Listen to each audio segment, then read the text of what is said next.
Victory Monday, yo. Yes. LSU got the first win of the season. Thank God. I didn't think it was going to be pretty. The first half had me scared. Me and Trinity were at walk-ons watching it, and we can say not too pretty, but we'll get there in a second. Welcome to Valley Vision. I'm Abby Alonzo, Trinity Johnson. By my side, as always, yes, we were out there on Saturday. We did the whole tailgate vlog, game day vlog.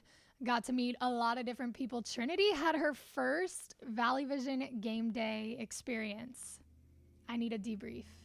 Give me all the thoughts transparently. I'm not going to lie. It was my first time actually spending some time on the parade grounds. Very overstimulating. Yeah. Every time I turned my head, something different was happening. Yeah. The outfits. Okay. So we're going to edit all that content. It's going to go out on Wednesday. Y'all will see what we're talking about. Or if you don't, just trust us. Those vlogs are such an experience in themselves because y'all would not believe how many people want to be on camera or don't want to be on camera.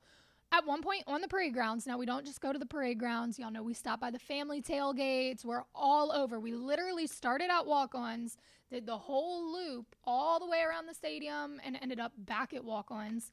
But we had a line of people standing.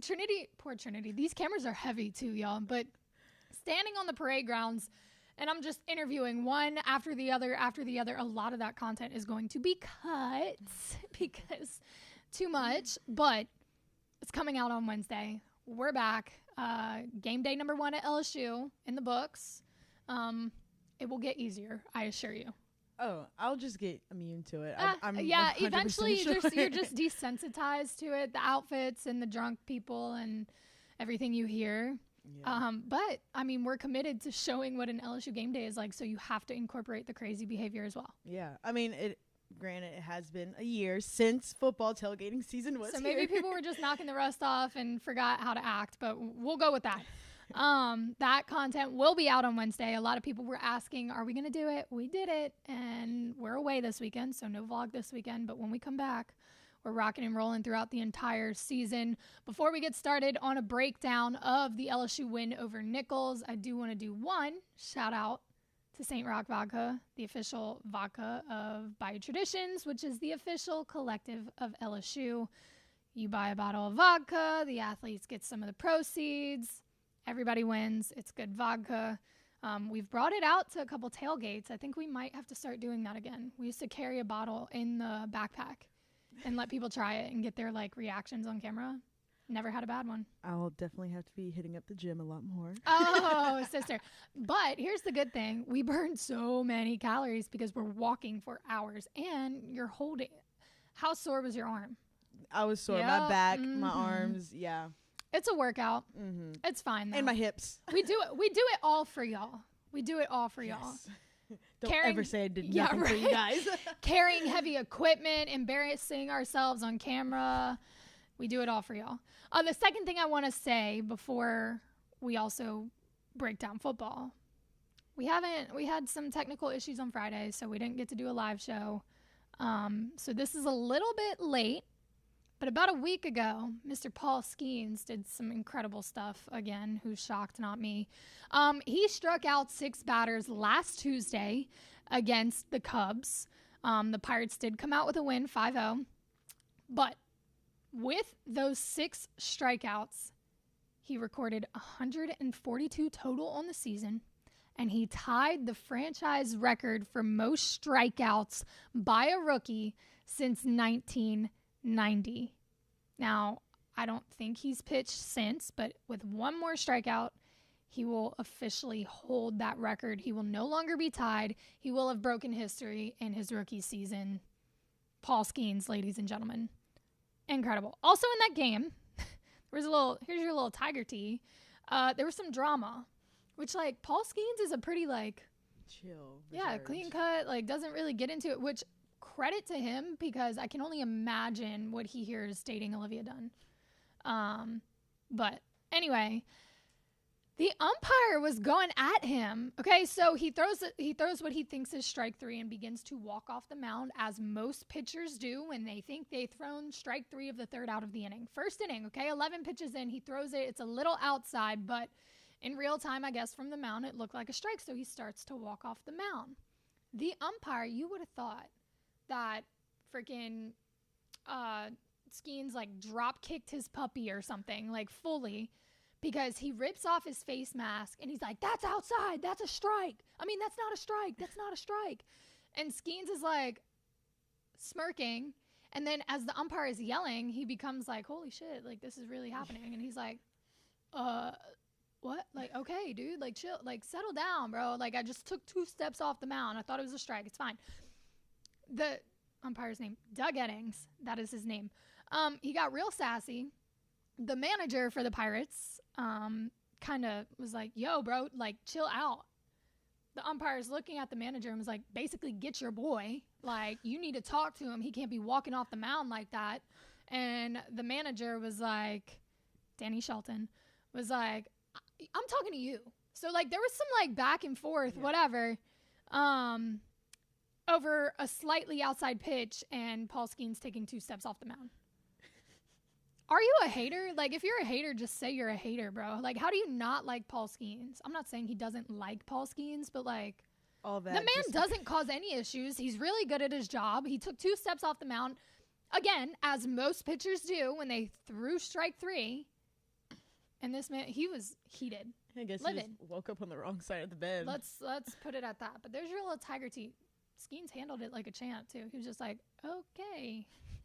Proceeded to, again, hold a franchise record. Break a franchise record. So there's that. There's your little bit of tiger teeth. A little outdated, but I didn't get to it Friday, and I felt like it deserved to be talked about. All right, football. Let's talk football. So, yes, LSU beats Nicholls 44-21, and y'all will see in this vlog, people thought that it was going to be 60-0. Nicholls wasn't going to score 70+. I'm like, okay, settle down, first of all, because if we know what kind of shape our secondary is in, considering what it was last season, Nicholls is definitely going to score. Yes, they did score. They surely did score. The first half was brutal. It was so brutal. I was actually scared for the rest of the season in that first half. I was like, holy shit. Okay, did we actually make any changes? I don't think. No. Yeah. The first drive. Go to the first drive. I told y'all last week when they took it down the field and didn't score on the first drive, the first possession against USC, I was like, okay, can we not finish? They did it again. You get the first down against an FCS team. Come on. Nope. We should be scoring on the first possession at the very least. The defense, and I'm going to be a little harsh here. I mean, what the F? Okay. Nicholls is being more physical than you at the line, and Nicholls did not throw an incomplete pass the entire first half. Hey, secondary, wake the up.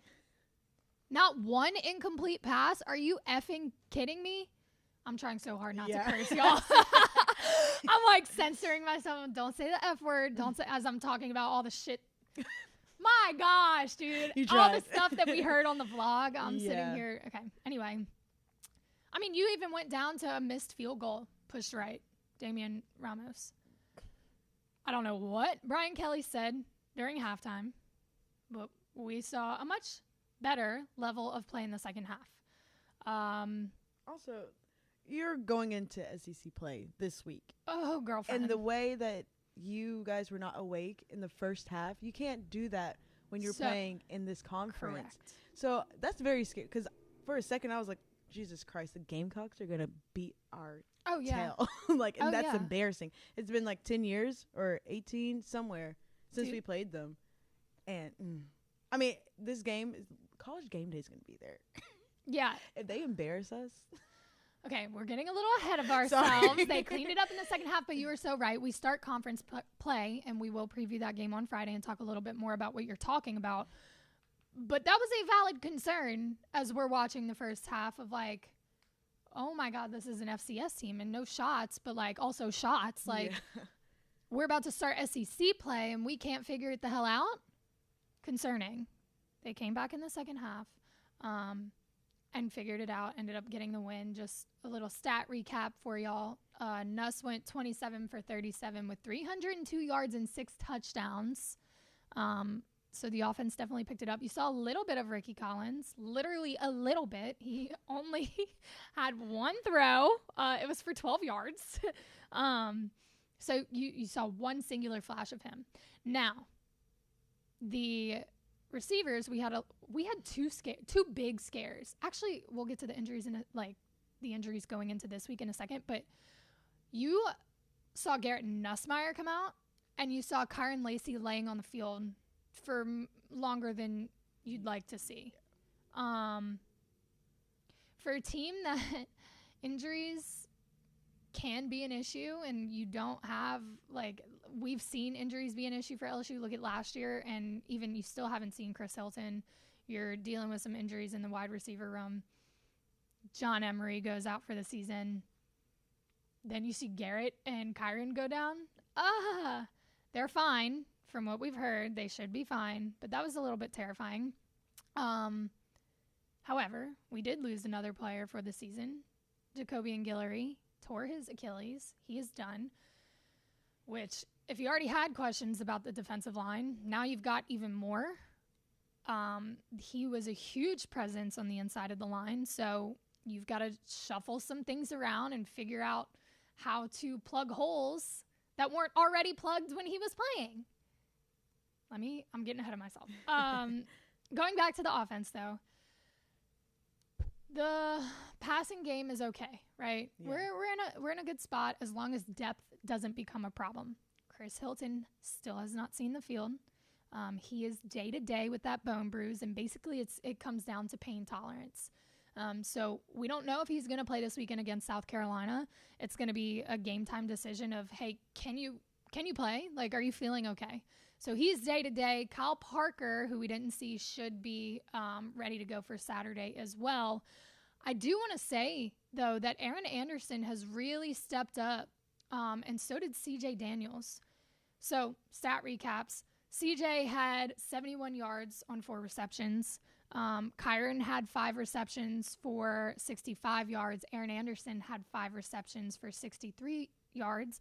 Xavion Thomas had 5 receptions for 50 yards. Mason Taylor, 4 for 40 yards. And Juwan Johnson, whom we will get to momentarily.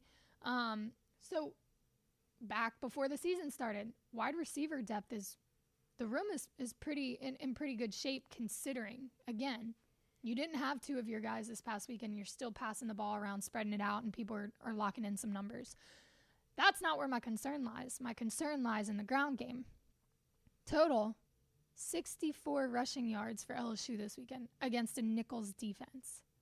64 rushing yards against Nicholls. You had 19 come from Josh Williams and 19 come from Caleb Jackson. 13 from Garrett Nussmeier. That's a concern, and I understand you have to have grace. John Emery was going to be the guy. He is no longer the guy. You're moving a defensive player to the offense in Juwan Johnson to have enough to have enough depth in the running back room and a little bit more balance. But, I hate to say it. I feel for the kid. I hate that it's his last season of college eligibility. That sucks. My heart goes out to him. As far as LSU football is concerned, though, this is a business. You have to figure it out.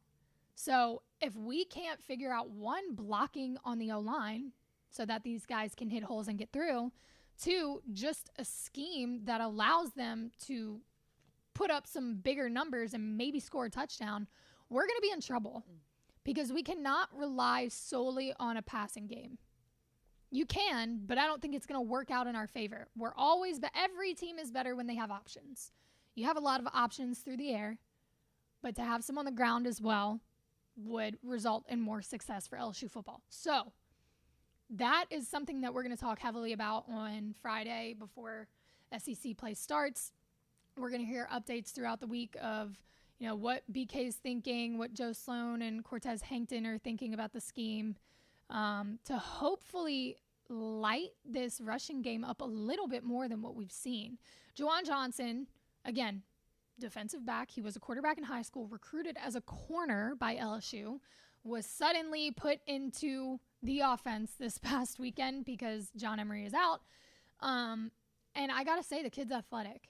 And Brian Kelly said it last week. You know, he can fit where he's needed, which is great to have in this circumstance.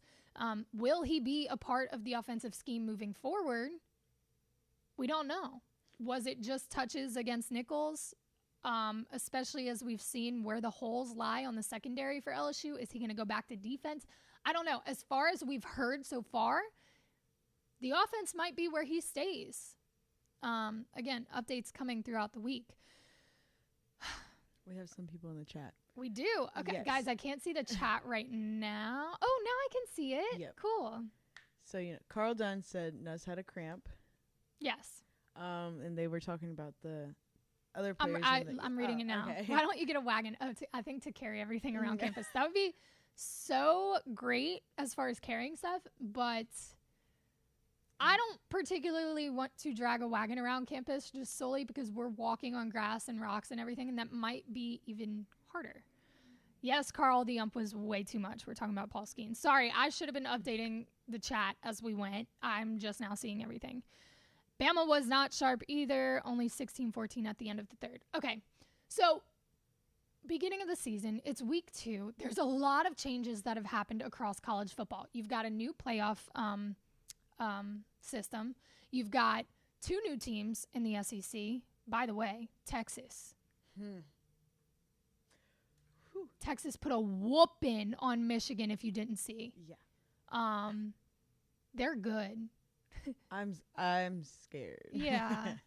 But all the shit talking we were doing during the off season, like, welcome to the SEC, bitch. Like, they're here. Yeah. They made their presence known. Anyway, it is the beginning of the season. There's a lot of changes that have been made. Like I just said, the playoff system, more teams in the conference. You've got Nick Saban is no longer a coach. He's on TV as an analyst now. You've got a new staff for LSU. So there's a lot of different things, different components in this year's season. You're going to see some shaky things. Like, we're not used to seeing Bama be in that type of situation. New era. Yeah. We are in a new era of college football. Literally. That's why Nick Saban left the game. He said, I'm not going to try to keep up with this. My time is done. I'm out. So we are at the turning of an era. We're going to see a lot of different game styles. And it is early, so you're not going to see these powerhouse teams, unless you're Texas, be powerhouses right off the bat, especially after losing coaches like Nick Saban or getting a whole new defensive staff, losing Heisman Trophy quarterbacks and first-round draft picks. Anyway, I do want to move on to, we'll do a tiny little preview of this week. Like I said, we'll be back on Friday to actually preview this game. But SEC play does start this weekend. I will be honest, I'm not confident, and I don't really think we have much of a reason to be confident. I'm not saying, oh my God, we suck. I'm not saying that. That didn't come out of my mouth. Don't put those words in my mouth. I'm saying there are a lot of question marks on the defense specifically, and the offense has not earned my trust yet. And I think that's fair to say. That is not anything against Garrett Nussmeier, Joe Sloan, Cortez Hankton. That is not anything against any of the coaches or the players. But you have to earn the trust of the fan base, especially because we are spoiled. Mm-hmm. Like, the standards are very high. Joe Burrow, Jamar Chase, Justin Jefferson, Jayden Daniels, Malik Neighbors, Brian Thomas Jr. Do you want me to continue? No. Standards are high. You got to earn the trust. If I'll say Nuss is doing a damn good job. Yeah. We've got the depth in the receiver room. I think if we can see that ground game really start piping up, you're going to have a lot more people on board. The defense,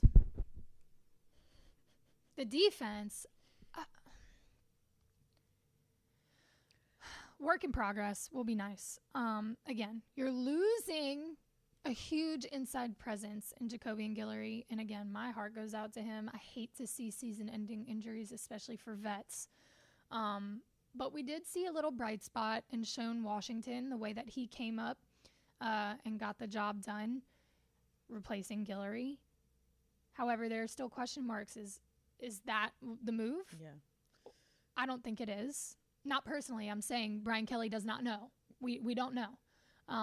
Is Washington going to stay there? Or are we going to see Dominic McKinley come in a little bit earlier than expected? They're still figuring it out. And cut him some slack because it's week 2 and you've got 2 season-ending injuries from anchors of the team on both sides of the ball. After coming off of the pressure during the offseason of get this team together, you're on the hot seat. We did ask people if Brian Kelly was on the hot seat, and the answer was overwhelmingly yes after 1 loss on the season. I feel like it's not going to go well, especially after the first half of this game, but I don't think he's on the hot seat. I still don't think that. Anyway, so cut him some slack. They're still trying to figure it out. Blake Baker knows what he's doing. Bo Davis, you've got the staff. Now you're figuring out the personnel. On the secondary side of things, Sage Ryan is getting moved back to safety. It's where he fits best. That's where he can help the team. Zy Alexander is going to move back into corner, whom we have not seen since his season ended against Army last year. So adding him back into the secondary, putting Sage Ryan back where he fits best, the pieces are going to start to come together if we can catch a break with injuries. And just like, they're strong. It's just the injuries. Like, it's something that you can't really just prepare for, honestly. No. Especially, and we got the short end of the stick. You do all this work during the off season to figure out a scheme on both sides and how you're going to do best with what you've got. And then again, 2 season-ending injuries from players that were really big parts of both sides of the game. So there's that. They're figuring it out. We'll have updates on Friday. We're going to preview the game on Friday. Checking the chat one more time before we dip out. Ender, appreciate you for hanging out. I see all of your comments on our content, and we do appreciate that. Yes, Juwan Johnson had the most yards in high school football. Kid's an athlete. The fact that he can even play on both sides, defense and offense, for LSU tells you something right there. Abby's not here today. The other Abby is not here today. Trinity is. She's doing her thing. That's actually who responded to you in the chat. It wasn't me. You didn't see me type. How is the new light show and sound system? 100 years in Tiger Stadium. They outdid themselves with the renovations. We were not in the stadium, so we didn't get to actually see it. But from what I heard, it's really nice. Yeah. I mean, come on. Purple lights in Death Valley. Love it. I can't wait till I get to see it. 2 more comments. Abby is seriously so knowledgeable in so many different sports. Super impressive. I appreciate that. I try to study in between doing all the other things. Yes, Jayden Hill. Okay. We'll round out with this. This is so funny. We do have Jayden right here on this little fake billboard thing. Jayden and I this is actually a really cool story. Jayden Hill and I were in the same year at college, in school. We had a bunch of classes together. We became really good friends. I did a story on him while I was still in school, and that's actually how I got linked up with Anthony Renato 3+ years ago. Anthony trained Jayden. So Jayden had a UCL tear in college, was out for the season, was supposed to be this awesome prospect and didn't really get to show too much because of that UCL tear. COVID happens. Jayden actually moves in with Anthony and they train, and it's physical and it's mental, and like they're meditating and doing the recovery and ice baths and everything. So Anthony really took him under his wing. He literally lived with him. And it was so cool to see or hear, because I did a story on that, on their relationship and their partnership and how that played out. And Anthony told us, we talked about this moment. Well, last week, we're doing our thing, right? Working. Tuesday, maybe it was Wednesday. No, it was Tuesday. Jayden texts Anthony and he's like, hey, I got called up. I want you to be there. So the Rockies played the Braves in Atlanta. Jayden met the team in Atlanta. Anthony flew out that morning, got to go to his debut, and then flew right back for work the next day. They took some cool pictures on the field. Unfortunately, Jayden did not get to pitch that night, but when he did pitch, he did really well. I believe he pitched on Saturday. But yes, Jayden Hill is in the show. Welcome to the show. He's with the Colorado Rockies now. Super cool. I think full circle moment for all of us. Yeah. I know. He was my neighbor in college. We took a bunch of classes together. I did stories on him. They lived together. And then Anthony calls me three years later and is like, hey, I want you to come be the face of this media company. I remember you from when you interviewed me 3 years ago. And now last week, Jayden's called up. Anthony's there. And I got to witness all of it. So really, really cool. We love Jayden. Jayden is amazing. He is one of the kindest people I've ever met. He's very dedicated, and obviously he's right where he has put in all the work to be. So that was really cool. Thank you for reminding me about that. I cannot believe that I did not talk about Jayden getting called up. But, yep, he's a Colorado Rocky officially. I think that's all we got. Oh, Sydney said the lights were so good. Thank you for chiming in and confirming that they were so good. I cannot wait to see them. That's about all we've got. Oh, Carl, that can be a whole nother conversation if you want to start talking about LSU baseball and the pitching staff and everything. While he was here, though, the pitching staff was in okay shape. I want to be careful with what I say here. But he was, I believe, he did Friday night starter for a little bit, got hurt, and then he now is a closer. He's got a closer role, which from the conversations I've had within LSU baseball, it's very important, not even just LSU baseball, with Anthony and other people that coach and, really analyze things. It is very important for a pitcher to be in the position or in the role that best suits them. And we've talked about this on Beyond the Box, especially with this season. A starter is a starter, who is a reliever, who is a closer. The way that Jayden pitches, and because of his velo and his arm movement in the slot and everything, he is best fit as a closer. So they had him as a Friday night guy when he was here. I think that's something that had a little something to do. I don't want to, make any accusations, but I think it did have a little something to do with the injury. So he is now in a closer role. But I think if he had had not undergone that injury, a lot more people would know who Jayden Hill is. Already a lot of people do, but he's got something special, clearly. I mean, he's in the show. Maybe not as fast as Paul Skeens and Dylan Cruz, but he went right behind him, so. Slow and steady always wins the race. Slow and steady. Congrats to Jayden. Congrats to Paul. Hopefully congrats to LSU football. We'll see. We'll be back on Friday to preview that. And just to give y'all a little bit of an update on what we've got going on this week, like I said, the Valley Vision Game Day vlog will be out on Wednesday, so keep an eye out for that. And we've got Stephen Milam, who was such a fan of Culture Media that he decided he was going to jump on Anthony's podcast. So he'll be recording with Anthony for the Up and In show on Wednesday, and that will release on Friday. So you guys keep your eyes peeled for all of this great content, and Valley Vision Live will be back on Friday. We appreciate y'all, and we'll see y'all soon.